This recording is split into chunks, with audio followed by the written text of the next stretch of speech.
ગીર સોમનાથ જિલ્લા સહિત દ્વારકા અને યુપીના 22 જેટલા માછીમારોને પાકિસ્તાન દ્વારા વર્ષ 2021-22 દરમિયાન બંધક બનાવવામાં આવ્યા હતા, જે માછીમારોને ભારત સરકાર દ્વારા પાકિસ્તાનથી પરત લાવવામાં આવ્યા છે। તમામ માછીમારોને ફિશરીઝ વિભાગના અધિકારીઓ વેરાવળ ફિશરીઝ કચેરી ખાતે લઈ આવ્યા હતા અને પરિવારજનોને સોંપ્યા હતા। ત્યારે આ માછીમારોને અહીં લાવતા પહેલા કીડી વાવ ખાતે પોલીસ ઇન્ટ્રોગેશન પણ કરવામાં આવ્યું હતું અને 4 વર્ષે પરિવારજનોને જોઈ ચોધાર આંસુએ परिवारजनों ने माछीमारो रड़ी पड़िया था। आज 200 में 5 जना ओछा छे।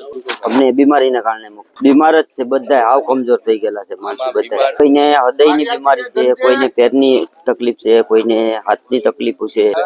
आ न्या टेपમાં આપવામાં આવતી ને વર્તન તો સારું કરે છે એ લોકો। સરકારને હું ઈ જ કહેવા માંગુ કે જલ્દ से जल्द જો બાકી માણસો છે એને છોડાવે।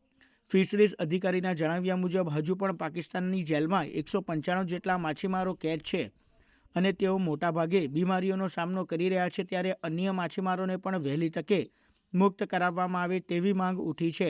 હાલ પણ જે માછીમારો પરત આવ્યા છે તેમાંથી મોટાભાગના માછીમારો હૃદય, ડાયાબિટીસ, ટીબી અને કેન્સર સહિતની બીમારીઓથી પીડાઈ રહ્યા છે તેવું જાણવા મળ્યું છે। આ જે મુક્ત થયેલા માછીમારો છે એ 21 એપ્રિલ થી લઈને ડિસેમ્બર 2022 ની વચ્ચેના ગાળામાં જે પકડાયેલા હતા એવા માછીમારોને છે મુક્ત કરવામાં આવેલા છે। આમાંથી ઘણા ખરા માછીમારો જે છે એને બીમારી હોય એવું જણાઈ આવે છે। ઘણા માછીમારોને અસ્થમાની તકલીફ છે, ઘણાના ઓપરેશન થયેલા છે। એક માછીમાર છે એમને કેન્સરની તકલીફ છે, એક માછીમાર છે એને પગમાં લાગેલું છે। એટલે એવા જે કઈ નાના મોટા બીમારી વાળા માછીમારો છે એ પૈકીના જ માછીમારોને છે એ પાકિસ્તાન દ્વારા મુક્ત કરવામાં આવેલા છે।